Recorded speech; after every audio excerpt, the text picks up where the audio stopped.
今回は新年キャンペーンのお得重要情報をぐっとまとめて紹介していくぜ。1年に一度しか来ないお得キャンペーンもあるので楽しみすぎます。2025年の新年キャンペーンは超大暴れしているから大注目だ。それでは早速授業開始だぜ。それではまずはじめに、東方 MV プロジェクト情報についてだ。レリックキャラクターの登場がわかる MV プロジェクトの情報は重要なのでお願いしますよ。まず簡単に MV プロジェクトについてなんだが、MV プロジェクトは、原作東方プロジェクトで活動している音楽サークルと、活動していないアーティストとのコラボ。特に、東方ロストワードのメインテーマであるロストワードクロニカルは949万回再生を達成しているんだ。もうすぐ1000万回再生だって？他にも100万回再生超えと大人気を博しているんだよ。そんな MV プロジェクトからなんと八雲ゆかりの MV プロジェクトの制作が決定されていたんだが、ついに MV プロジェクトから八雲ゆかりの曲が完成したようだぜ。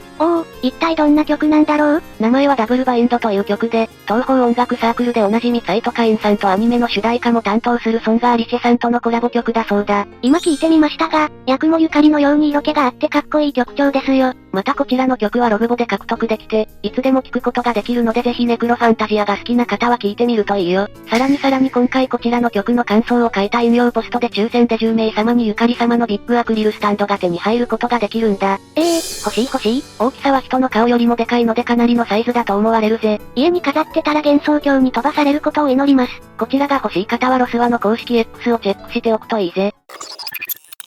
ではここからは本格的にゲーム情報を紹介していくよ。まずは新年カウントダウンログインボーナスが開催。なんとこのログインでは5日目には玉片白が獲得できるんだ。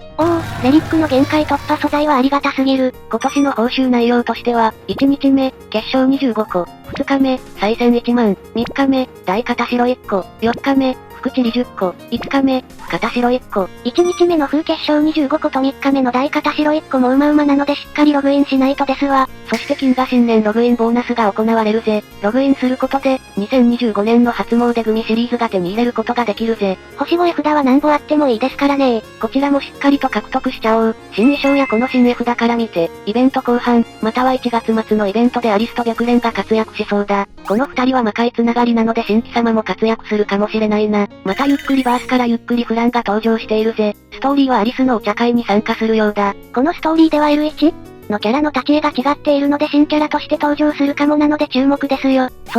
今回は新フランとアリスが登場していたので見ておくといいよ。フラン好きの方は多いだろうから嬉しい追加要素ですね。そして新年限定衣装から追加の衣装が出るぜ。衣装対象は聖白蓮とアリスマーガトロイドだぜ。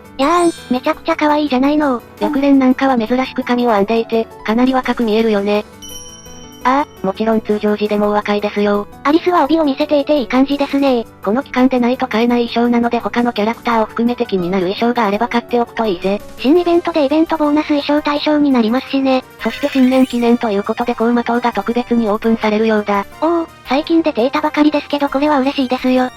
高魔島では階によっては神結晶や風結晶が手に入ることができる場所があるので、できるだけ上に登って新年キャラクターや福袋お祈りの足しにしましょう。確かに少しでも足しにしたいので頑張ろう。そしてなんと2024年のロスワでは考えられない年始参り片白キャンペーンもしてくれるようだ。片白キャンペーンってことは限界突破素材である片白がゲットできるの？そう、課題を達成することで全てのクラスの片白をおそらく一つずつ獲得できるんだ。エピックの片白が手に入れるのはでかい。確かに2024年のケチ気味なロスワでは考えられないほど太っ腹だ。言っちゃいました。これは必ず全ての課題を達成して全ての片白を手に入れるようにしよう。どんな課題が出るのかわからないけどそこまで難しいのはないはずだから、早めにやっておこうぜ。また転生鏡探索と衣装解放を実装予定の仲間がいるよ。新たに鬼人聖者と宿儺神妙丸の新転生衣装が追加されるぜ。どっちも素敵じゃないの。聖者なんて二度とお目にかかれない姿をしているしな。二人のことが好きな方は衣装を解放してあげようぜ。さらに1月末のイベントで新衣装が追加予定のようだ。新衣装対象は長栄区、蘇我の閉じ子、堀川来子だぜ。閉じ子がいるってことはやはり予想通り、エピック巫女が来る可能性が高いね。レリック白蓮の次はレリック巫女だから新霊廟組が来るって言ってましたね。新年記念キャラとして。また長期イベント中にショートイベントをやるようだ。ミクロファンタジアとカオスルセットが開催されるようだぜ。長期イベントやメイン探索の絵札周回と色々やらないといけないのでこのイベントは後回しでいいかもしれないね。そして前回のメンテ情報で言ってたようにプロフ作成の追加アップデがあると言ったんだが、より詳しい情報が出たぜ。動画で説明してくれていたんだけど、どうやらプロフ部分の配置を自由にできたり、背景を変えたり、お気に入りのキャラクターを配置することもできるようだ。へえ、これはすごいアップデだな。プロフィール設定楽しみすぎますよ。そしてプロフィール作成アップで実装を記念して豪華な抽選もやるようだ。プロフィール作成をしたものを X でハッシュタグロスはプロフをつけて投稿すると抽選でなんと露出オリジナルグッズや2025個の風結晶が獲得できるキャンペーンも行われるぜ。すっごく嬉しい。すっごく嬉しいけど、せっかくならみんなが獲得できるやつにしてほしいね。それは確かに、まあでもかなり美味しいキャンペーンではあるからぜひみんなも参加してみよう。ちなみにレイムさんならどんなプロフィールにする？私ならば、こんな感じに仕上げます。その1配一生かかっても無理ですもんね。では2025年新年で来るガチャについて紹介していくぜ。年に一度しか来ないあのガチャの情報が気になる。まずは降臨堂ルーレットが登場。無料でつけて工場キャラに加えて A シリーズの通常フェス券、超フェス券も入手可能な上に毎日10連以上が確定といううますぎるガチャですよ。まず降臨堂ルーレットはログインボーナスとして、決まった回数だけ無料でガチャを回せるという企画になっていて、次のボツの特徴があるんだ。回せるガチャ回数は、毎日ログイン時にルーレットによって決定。10連20連30連100連のいずれかが当たる。10日間で、1回だけ必ず100連が当たるぜ。ルーレットは最大10回まで回せれて、ログイン10日目まで。連続ログインである必要はない。かなり運が良ければなんと100連が2回当たることもあるらしい。多分もっと回せると思うんだけど、最低でも無料で190連できる企画となっているな。こちらのガチャは当日分のみ有効のため、すぐにお祈りしましょう。お祈りルーレットは期間中、10日まで行えますよ。一度も100連が出なかった場合、最終日は画像のような特別ルーレットが登場し、100% の確率で100連が当たるんだよ。最大で10回まで引けて、仮にログインを忘れた日があっても開催期間内なら合計10日ログインで、最大10回まで無料でガチャを引くことが可能だぜ。そう思うとかなり良心的ですね。結構嬉しいことに30連も出るからな。しかも現在の降臨堂ルーレットにはなんと古参超フェスト A シリーズが追加されているんだ。わっほーい。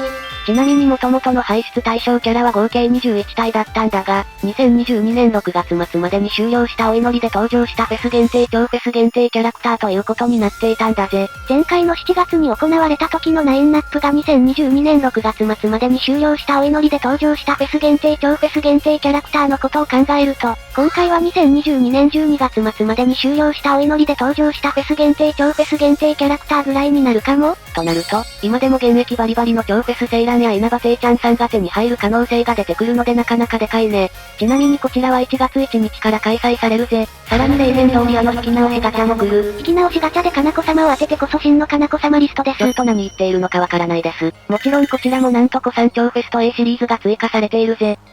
最高すぎじゃないの。引き直しガチャの仕様としては、期間中、毎日1回無料で引き直しができるというものになっているぜ。このお祈りでは、引いたキャラクター1人を一旦キープしておくことができ、開催期間中に確定させることで、そのキャラクターを仲間にできるお祈りとなっているぜ。さらに引き直しガチャは排出キャラクター数が多くなっているので現在でも使えるキャラがよく出やすくなっているんですよね。なのでより強力なキャラが手に入りやすいんだぜ。前回の対象の超フェス限定キャラクターは、2023年4月に1日まで実装の全超フェス限定キャラクターとなっていたので、今回の対象の超フェス限定キャラクターは、2023年9月までとかになってきそうだぜ。そうなると、エピックレベルの強さを持つ超フェス逆連とか天使がゲットできるのでそうなってほしいですよ。ちなみになんだが昔通りなら引き直しお祈りは序章第2節コーマ間にて第1話をクリア後、実施できるようになるぜ。初心者さんはそこまでクリアしよう。古参超フェスト A シリーズはもう復刻はなくて、こういうキャンペーンしか手に入らないので楽しみ。ログインするのが楽しくなるし、なんといっても追加された超フェスはデザインもいいから嬉しいところだよね。そして今年も1年に一度の神すぎるガチャが開催。それが2025福袋コレクションガチャ。おお、年に一度のガチャが来る。こちらの福袋コレクションは識別のエピック、ジェニック、レリック、エクストラフェス、超フェス、A シリーズのフェス限が対象となった最高すぎるガチャなんだよ。こちらは期間によってラインナップが変わってくるので、必ず欲しいキャラがいるならチェックしておくようにしておこう。2025福袋コレクションでも下手な解約もなく、エクストラフェスも加わっているので魅力的な福袋となっていたぜ。今年は古いエクストラフェスが入ったのでフェス限定もさらに少なくなってどれが当たっても最高になってそうだ。去年の福袋コレクションのスケジュールは1月1日から早速4個の福袋が始まって、2月頃までは最後の4つまでやる感じだったぜ。紹介された福袋の中身を見て自分に合ったものを選んだ方がいいですね。かなりコスパがいい福袋ガチャなんだけど、あまり課金しないという方は今回だけ社名丸綾の特ダネパスを買ってみることだな。レポートレベルを上げないといけないけど、最大で1300個の神結晶がゲットできるので2回分引けるのよね。値段も1200円と比較的安いのでこれを買っておいて引くといいよ。ただ風結晶がある程度溜まっている方ならシンプルに待って、復刻ガチャで引いた方がいいだろう。今回の福袋は均等に古い超フェスなどを入れてうまく外れ枠もいるのでそこまで無理しなくていいぜ。しかももうすでに登場したキャラをピックアップされている場合も結構あるので、無理に引きに行かなくていいと思うぜ。あとなぜかジェニック現月はいるけど、無月が入っていませんしね。無月が無月になっちゃいました。今年出たキャラでこれぶっ壊れやなっていうレリック河川、ゆゆこ、なんかはすでに何回も復刻されて手に入れている人は多いしな。自分の手持ちとナインナップを見て福袋ガチャを引くか検討した方がいいぜ。ではここからは皆さんお待ちかねの新キャラ情報だぜ。かなり公式がもったいつけていたので相当なキャラが出ると予想していたけど一体誰なんだ。2025年新年一発目に来るのはこの二人。新シーバンアオレイム&ベニマリサだぜ。うおー、美しくて可愛い。アオレイムとベニマリサだと判断しにくいけどね。ということで、今回はロスワを代表する二人が着物姿で登場したぜ。素晴らしいデザインだ。自分のテーマカラーに沿った着物を着ていて魅力的なデザインだな。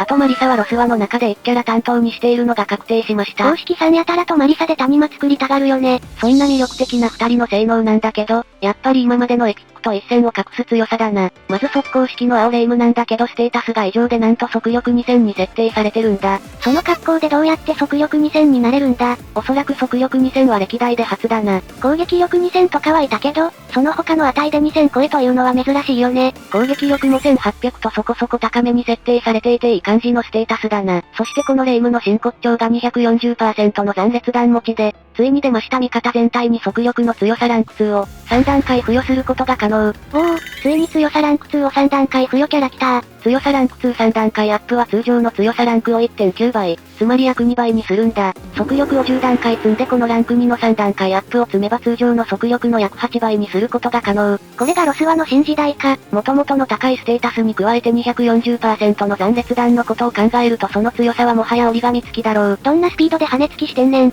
その他スキルで味方全体にインコープラスクリティカル攻撃を3段階上昇させることができるということで攻撃力面をしっかりと伸ばせることができるようだな。ちゃんと攻撃力も伸ばせられるのね。能力は結界異常凍結帯電暗闇は陽光インコークリティカル攻撃クリティカル命中に変換することもできて、攻撃面強化が非常に高いぜ。さらにラストワード使用時に味方全体のインコーの強さランク2を2段階上昇させることができる。ラスはだけど、味方全体のインコーの強さランク2を2段階上昇が可能はハイスペックすぎですよ。ただし欠点もあり結界異常毒切りを付与し、ブレイクできるということで、インコーと結界が合ってないんだ。インコーは陰気を下げてくれる燃焼と相性がいいけど、陽気を落とす毒切りをもらっちゃったのね。まあそうするとあまりにも壊れるからだろうな。またインコーなのでレリックマリサとレイムとは組ませづらい。同じ速攻式で強いレリックマリサとレリックレイムは陽光なので相性はあまり良くないのか。と言ってもキャラ自体は歴代エピックで 100% ナンバーワンのポテンシャルがあるぜ。マリサの方はどうなの？攻撃式のベニマリサのステータスは攻撃力が2000超えとこちらも優秀。2000超えは希少ですよ。そしてなんと、このベニマリサの筆頭すべきが霊力が多いほど、ダメージがアップする状態を味方全体に付与する効果を持つ。それってつまり、レリック河川と同じ霊力蓄積スキル。皆さんももう知ってるであろう最強スキルダメージを2倍にする霊力蓄積スキルを与えられたんだ。もちろん 75% とかに下げられている可能性はあるけどな。とはいえついに陽光で霊力蓄積が来るとは、霊力蓄積スキルを持つキャラは最強が確定しているんだ。霊力蓄積を持つということは霊力アップが得意なキャラなので、仲間にもがっつり霊力配布が可能なはずなのでおのずと優秀なんだ。現に全体スペカで味方の霊力1回復と単体スペカでは驚異の自身の霊力2回復することが判明しているぜ。霊力2回復ってどうなってんだ？さらに味方全体のクリティカル攻撃を上昇させることに特化したスキルを持つようだ。はい最強です。クリティカルが上がればダメージが2倍になるのでダメージ増加スキルと相性が抜群なので最強が確定しています。マジの陽光版河川ですやん。またブレイクは帯電付与でブレイク。帯電は相手のターンを減らせたり、回避を下げて命中しやすくなる効果があるので優秀な結果以上をもらえましたね。どっちもすでに破格すぎる強さですよ。どっちもエピックでナンバー1で最強スペックなので必ず手に入れておこう。結構福袋お祈りで貯めた神結晶使ってもいいレベルだぜ。あまりにも破格すぎますからね。この時点でもヤバいが真のステータスはどのようなものか楽しみだな。新キャラに合わせてこの二人に相性のいい絵札が手に入れる副例も行われるので引けた方は手に入れておこう。そしてラストにグッズ情報なんだけどなんと、バンダイから東宝カード付きのウエハースが販売されるんだ。ついに東宝プロジェクトが食品として販売されるの？前代未聞だよな。東宝プロジェクトはグッズでの販売はあったけど、食品系はなかったんだ。それがついに実現されるようだぜ。これは買うしかないやん。東宝ロスワと共同しているようで、ロスワのキャラクターイラストが使われているぜ。欲しい。カードは全30種類だよ。ということはシークレットなんかもあるの？ああ、シークレットは3種類用意されているんだ。シークレットどんな感じなのか気になる。あとかなこ様は収録されているの？残念ながらいません。じゃあグーチョコランタンウェハースにしますよ。そんなんねえやろ。そして、ロスワライブが2025年の6月28日にまた行われるそうだ。ロスワライブ来たー。ロスワライブが来るということでライブバージョンのエピックキャラも追加されるので注目だぜ。まあ実中ハックスカーレット姉妹だけどどんな感じなのか楽しみだ。さて、以上がロスワ生放送情報だぜ。今回もかなりの情報量でしたね。2025年一発目ということでかなり頑張ってくれている感じがするな。またこのような情報を届けていくので良ければ情報を見逃さないようにチャンネル登録をしておくといいぜ。視聴者さんは青レイムとベニマリサどっちを引く予定かコメントで教えてください。また最新のアップで情報も紹介しているから一緒に見ておくといいぜ。それではここまでご視聴ありがとうございました。